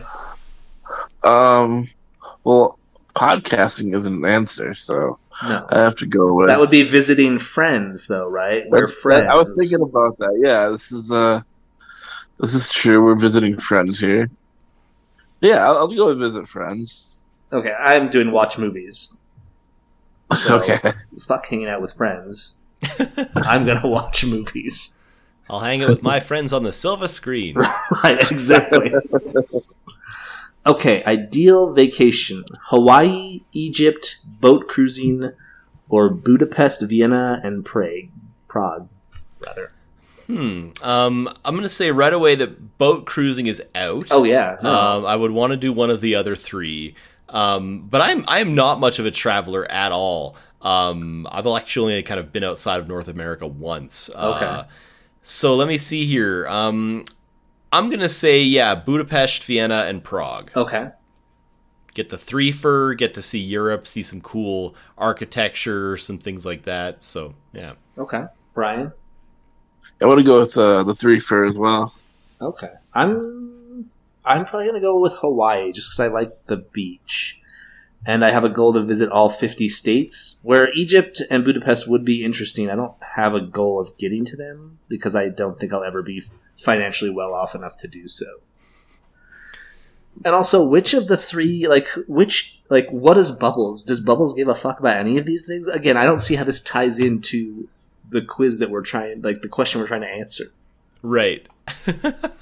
Yeah, Bubbles is a tougher one to read. I mean, Julian would be like the cruise ship answer because that's kind of the plot of this season, right? Yeah. That was his idea, yeah. Okay, how many days would you live on a deserted island? I would die the first day. I would last several months. I would live several years. I would live all my life. Now, I'd like to point out that I would die the first day and I would live all my life are actually the same answer. Yeah, I guess I would live all my life is kind of an all of the above, isn't it? Mm-hmm. Like, it's not going to be wrong for anyone that clicks it. Correct. If I was to actually try and project, this is one of those questions that, like, it's impossible to answer without more context. Right. You know, like what are there like nut bearing trees on this island? I don't know. So I would say though that given like a Minecraft level of resources, I would probably die the first day. So okay. AKA live all my life. So. Right. Yeah, I gotta be honest. I would probably die the first day as well. Okay. All right, I'm gonna give myself I'm gonna prop myself up here a little bit. I think I could last several months. Nice. I think, as long as my wife is there to start the fire at night. Because I can't do that part, but I could do everything else. I think. Okay, what would you do with infinite money? I would end poverty. I would buy expensive clothes. I assume that's clothes. I would buy most beautiful cars. I wouldn't use them. Okay. This is, we're really getting into quite the grammatically problematic territory here. I think the last one is the funniest grammatically. What would you do with infinite money? I wouldn't use them. Right, yeah. It's like Borat wrote and answered the question. Well, the answer is obvious. I would, in fact, buy expensive clothes. Right. The emperor's new clothes, the finest clothes of beautiful Salk. Right. Exactly. Out in poverty. I knew you were going to say that. I knew you were going to take the Bernie Sanders route. You could end poverty and have fancy clothes too. I feel like even if you didn't money, you can have both of those things. Just ask AOC. Right, exactly. I guess I'd probably just buy most beautiful cars because I'm not a clothes person, and the rest of the world can pull themselves up by their bootstraps. They've got this. Alex, tell us about most beautiful cars. Give me a few of yours. Okay, I'm not all the beautiful cars, just most. I mean, I'm not a car person either, but I like cars more than clothes. I mean, I'd probably buy like a Nissan Sentra, But like Yes. the new model, like I wouldn't get a used one like I have in the past. So that's probably what it is. I don't know, maybe like a Lamborghini, because that's just like the first one that comes to mind. I couldn't, if you showed me a lineup of cars, I couldn't pick a Lamborghini out of it, but that sounds like luxurious, right? I don't know. Okay, how would your friends describe you? Funny, smart, loyal, or strong? Anything but strong would probably be a pretty good one for me. Okay. And I'm not even that weak anymore either. So I would say that my friends would describe me as smart, though. Okay. I'd say loyal. Okay. Yeah, I'm probably going smart.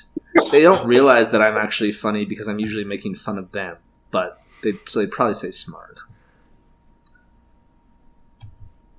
Okay, what are your hobbies? Traveling, again, doing sports, cooking, or reading books? Out of those ones, I would say probably cooking is the thing that I do the most for pleasure. Okay.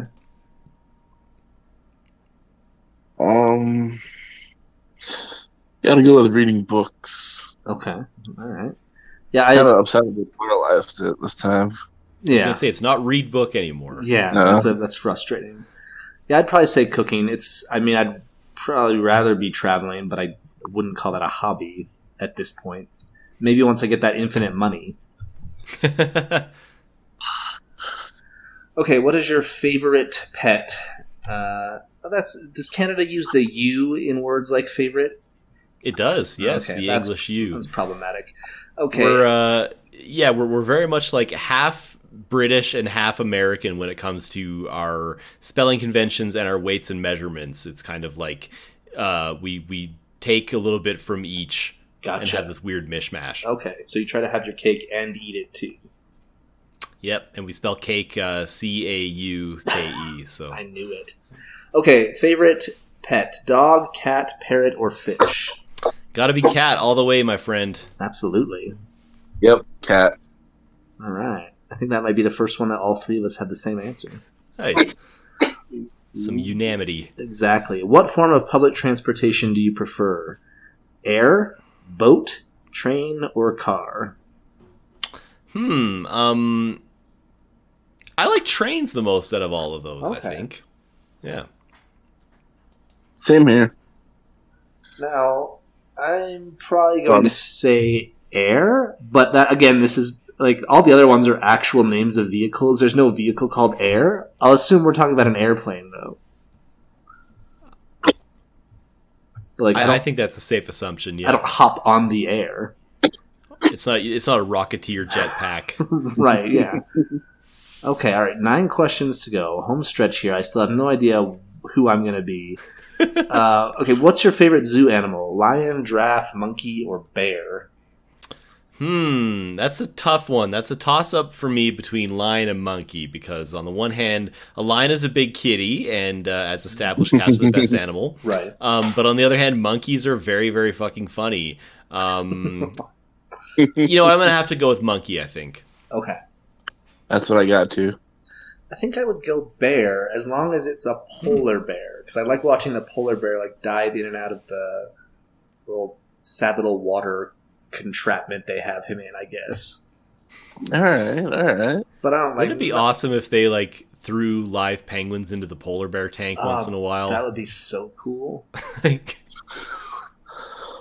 Okay, what do you like most in school? Math, language, sports, or art? Gotta go with language. Oh, with art. Art? I'm going with math. I was a math nerd. You. I love math. Okay, here's a good one. If you had a warning label, what would yours say? stop drinking, stop working, stop lying, stop fighting. I can't fucking parse this question at all. Okay, so if I have a warning label on me, right, and the warning label on me says stop drinking, now is that warning label there because I drink too much, or because I don't think that you should drink as much as you do? Yeah.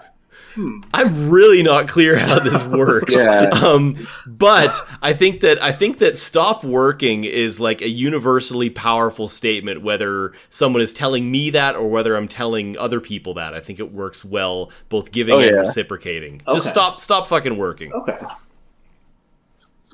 I'm gonna go stop lying, because I feel like that's similarly powerful, and that it can go either way. Yeah, I'm also going to say stop lying, and I'm assuming it's a warning to myself, so.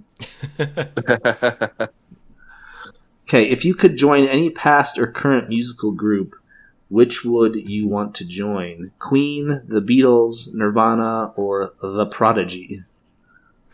Wow, what a strange selection here. What are these two sound together? You know what? I'm having trouble deciding whether Queen or The Prodigy had the most fun. Because I'm just like, I don't really care for any of these as groups, qua groups. So I'm like, okay, who would be fun to hang out with? I think that Kurt, as well as John Lennon, would be fucking insufferable. I think that The Prodigy would probably like spend a lot of time kind of brooding, and like maybe Keith would be fun to hang out with, but the main guy would just be like programming beats or whatever. Right. Queen though seem like they'd be fun. They seem like they want to hang out and party, but I honestly wonder if I would be able to keep up. Probably not. Yeah. But I'll say Queen though. Okay. I gotta go with The Prodigy because it's just such a weird fourth answer. Right. I'm definitely going with the Beatles because first of all, I could have made them better. But secondly, I love infighting. I love the politics of the music business. I would love to be a part of all their insane arguments.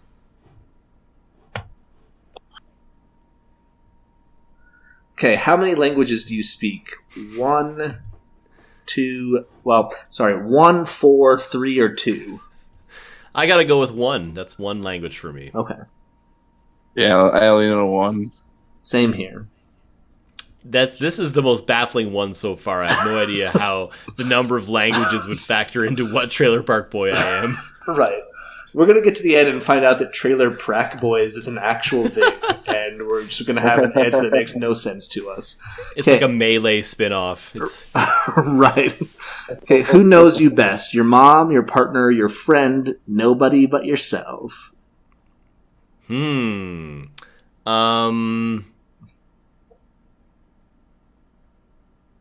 Probably my friend. Okay. Definitely not my mom. But she does know how to move a couch, at least. Yeah. I want to go with nobody but me. Okay. I'm going to go with my partner. It's either that or just me. But yeah, definitely not my mom or my friend. Watch, this will be my mom will finally discover my podcast, and this is what she'll hear. She doesn't know we have a podcast? No, God, no. All right, what possessions would you keep compared to what? I don't know. Family photos, photos of you, books, or wedding ring? I'm trying to picture the sort of person that's like, yeah, you know what? Photos of me. Like, right, yeah. What if I forget what I look like one day and there's not a mirror around? Right. and I need to describe myself to my fucking Tinder date that I'm meeting in a public place later. Like, what is the scenario? Oh my god. Anyway, oh geez, you know what? Well, okay, so there's an implied emergency here, because right. What possessions are you keep implies that, like, Well, we got a call for a reason, so I'm just gonna say wedding ring, because that is the smallest, lightest, most compact thing that I can just. I can't say books. I have so many goddamn books that I would just. Yeah. Okay. No, let's go wedding ring. Okay. I gotta go with family photos. Okay. Yeah, I don't have a wedding ring, so. Right. Yeah, I would go wedding ring as well. I mean, obviously, it's the most sentimental of all of these things, and it's already on my hand. Like, I don't even have to do anything to keep. I just have to make sure no one cuts off my hand. Okay, what age do you feel is the best? And for our listeners, we've got here a picture of Sylvester Stallone and I think the guy that plays Apollo Creed's son. I don't know. So which of these ages do you feel is the best? 20, 30, 40, or 50? I gotta go 40. I'm not quite there yet. I'm 39 now, though, Okay. and I gotta say my late 30s has been the best part of my life so far. Oh, so. wow. Well, then I'm looking forward to that. Yeah, that's really helpful for me.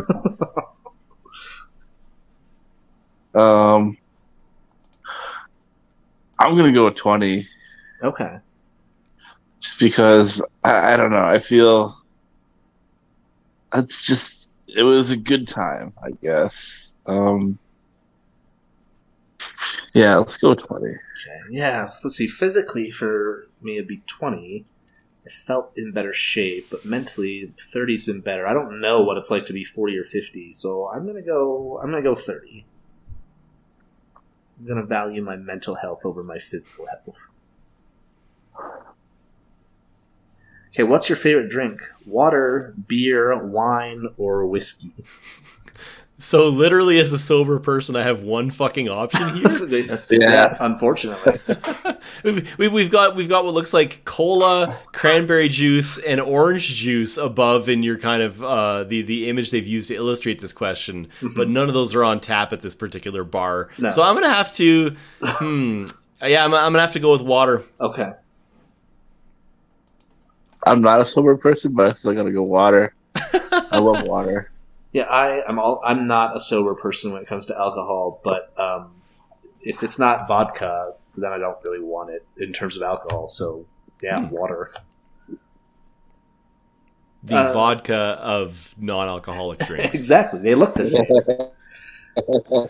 Okay, this is the last question. So, what is the best way to start the day, Brian? I'm going to guess that weed is not on the list, so you're just going to have to go for whatever's your second favorite way to start the day. Coffee, sports, laying in bed, or eating a healthy breakfast. Again, I'm wondering who this person is Right. that is just like, oh, it's sports. It's obviously sports. Exactly, yeah. I just roll out of bed and go to play some water polo first thing before I head to the office. Exactly. Let me see here. For me, it's either coffee or laying in bed because I rarely eat breakfast. So you know what? The way that I want to start the day is laying in bed. The best way for me to start the day is coffee because I should get out of bed and start my day. So coffee.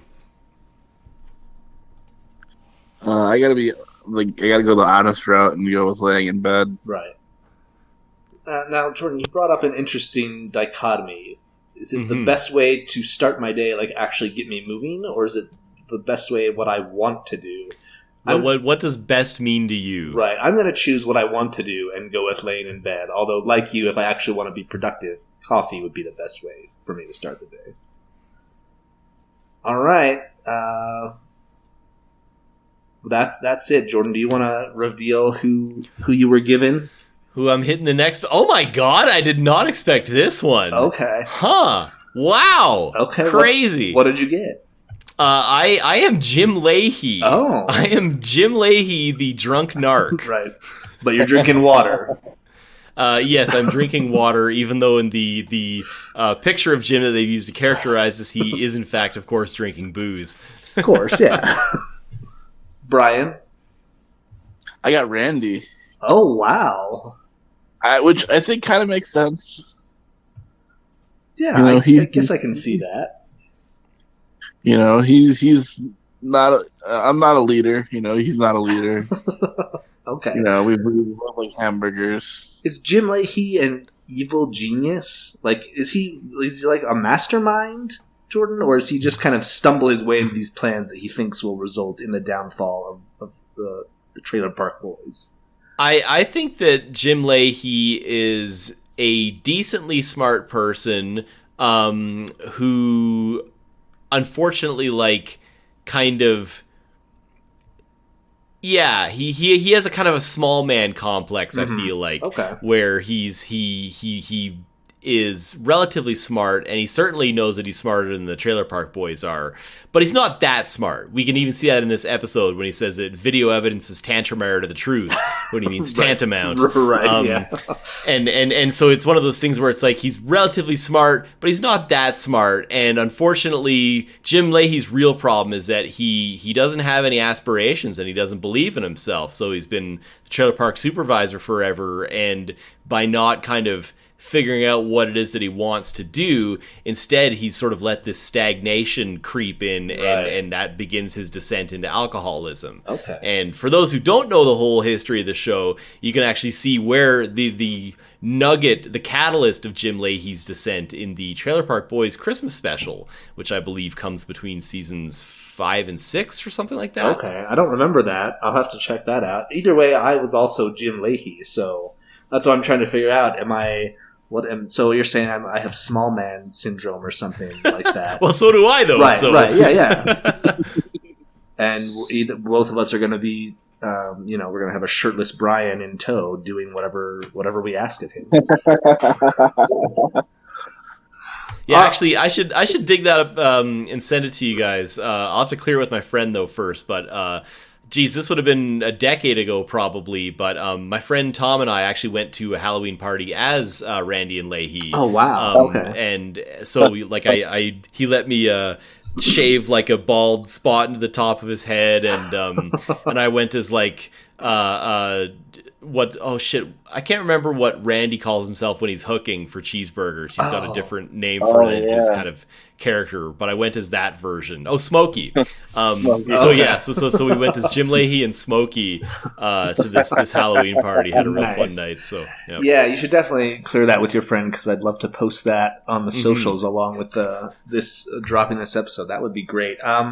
Okay, well, both of you, thank you for indulging me in that. I had no idea it was 30 questions when I asked you, so that was lengthy, and I'm not really sure why at least half of those questions needed to be answered for me to find out I'm Jim Leahy. So we learned a lot about each other. We did, right? And that's where we shine, according to some of our listeners, is the vulnerability. So now we know that I'm going to buy all those beautiful cars, and Jordan's going to get all the cloats, and we're going to have water, but we're still drunk somehow.